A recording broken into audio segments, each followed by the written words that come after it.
رسول نبي كريم الطباع وأصحابه حوله السلام الله عليكم ورحمته وبركاته. وحلقة كم حلقات كان كجور رمي جرني عمر ابن الخطاب. عمر أحيانا بدن بقى لقو حسوسته. عمر وحى لقو حسوسته انتو عالم الإسلامي حكومي بعدالتكو حكومي مركز إلى قلوبتي بني آدم كودن عليسي. أبي عبيدة عامر بن جراح عيداً وهقامين أيو oo ku jira Shurahbil ibn Hasan qiyaadadiisa yaa waxay furteen Madiinatu Quds. waxa loo tagay Masjid Aqsa ninkii furihiisa haystay oo Yahuudi ahaa maalintaas loo tagay. Yahuudigii wuxuu diiday furaha inuu wareejiyo. wuxuu yiri furaha waxaan u dhiibi karaa idan nactigeeda iyo sifadeeda iyo tilmaanteeda ku aqaanay Tawraad idinkana idinku jirto waxa weeye idinka muslimiinta idin kamida laakiin aan maanta idinku jirin oo aan idinka idinka dhex muuqanin markaan wajiyadiina eegay. waxay dooneen in warkaasi Umar uu gaadho. Umar baa fariin loo diray, fariintii baa Umar gaadhay. waxa la yiri ninkii Yahuudiga ahaa ee qayska ahaa ee haystay masaajidka furihiisa waxa uu yiri qofkan ku wareejin lahaa ee Tawraadi ii sheegtay halkan igama muuqdo. عمر baa wuxuu ka soo tagay Madiina. wuxuu xukumaa wadan aad u ballaaran, wuxuu heli karaa ciidan aad u fara badan, wuxuu heli karaa maal aad u fara badan, wuxuu heli karaa fardoole iyo gaadiidka lagu safra ka ugu qiimiga badan. Umar wuxuu ku soo safray hal geenyo ama baqal sida la sheego. labadaba waa la sheegaa geenyay ahayd oo faras bay ahayd, baqal bay ahayd oo midda dameertiya farasku iska dhalaan bay ahayd. labadaba waa lagu sheegaa.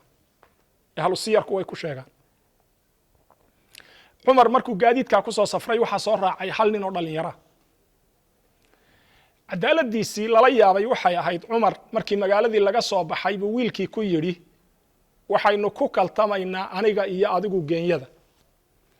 adiguna xilli baad geenyada saarnaan, aniguna xilli baan saarnaan, iyaduna xilli bay nasanaysaa buuri. Umar way soo baxeen, way soo socdeen. in badan markay dhaxda soo socdeen oo garanayso magaalada Madiinaad iyo Madiinatu Qudus inta ay isu jiraan kumayaal mayl markay soo jareen oo ay tabcab iyo dhibaato iyo rafaad badan soo mareen yaa waxa lagu soo aaday xilli uu geenyada saaran yahay wiilkii yaraaba magaaladii lagu soo aaday. markaas uu yiri yaa amiir almu'miniin ihraaj baan dareemayaa iyo dhibaato. waxaan rabaa geenyada inaad iga dajiso, adigu inaad fuusho, adaa amiirkii mu'miniinta magaalada inaan saa ku tagno.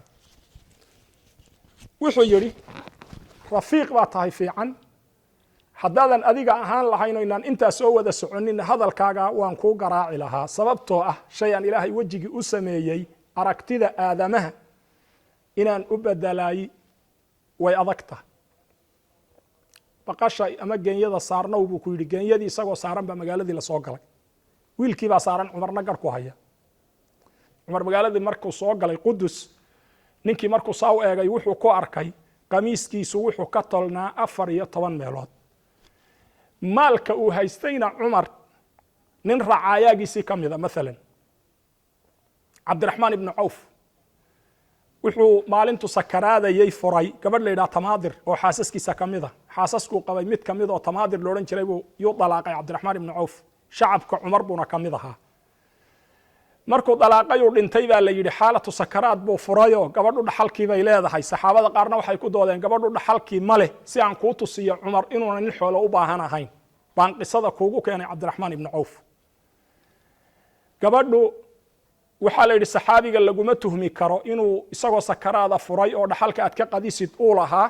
marka gabadha waxba dhaxal siin mayno, waan dhaxal siinaynaa. saxaabadii markay ku murmeen baa mas'ala la yiraahdo al-mukharaja fuqahada islaamku ay qoraan yaa soo baxday.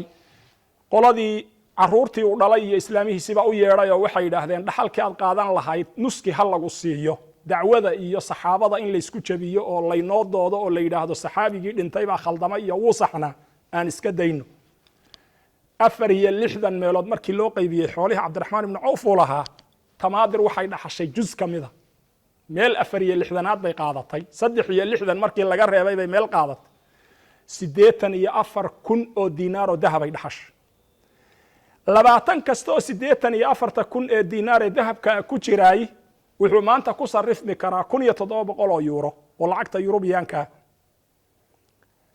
malaayiin dollar weeye lacag u dhiganta ayay gabadhaasi heshay cumar dadkaasuu xukumi jiray oo maal waa haystay laakiin nin zaahida buu ahaayo caabidaho cadaalad waa ninkii wiilkii dhashay ee muslimaba mushahar u qoray weeye cumar waa ninkii baytu maal muslimiin asaasay waa ninkii askarta in la diiwaan geliye sameeyo oo mushahar loo sameeyo waa ninkii cadaaladii ugu badnayd nabi maxamed dabadi islaamka ka hirgeliyey weeye waa ninkii jabiyey dowladdii la odhan jiray assaamaniya alfarisiya dowlatu bershiya ninkii jabiyey weeye cumar waa ninkii jabiyey dowlatu roman ama dowla albizantiya ninkii jabiyey ilaahay gacantiisa uu ku xoreeyey weeye cumar furihii waa lagu wareejiyey laakiin ma u malaynaysaa cumar habeenkii inuuna soo jeed iyo gabdho u heesa iyo xaflado midna muuna samaynina masaajidkii intuu furtay oo loo furay oo la nadiifiyey ayuu wuxuu ku dhameeyey habeenkiisoo dhan qur-aanka inuu akhriyo iyo inuu salaad tukado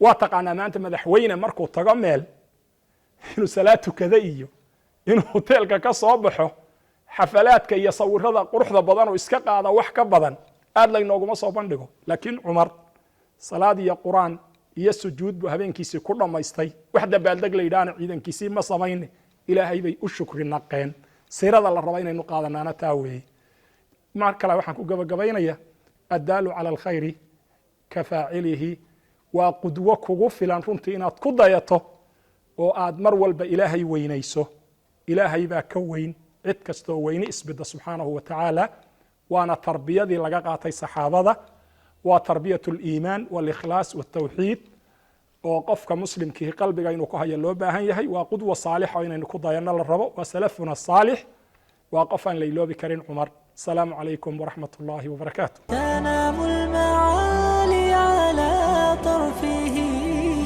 وتصحو على صوته في السحر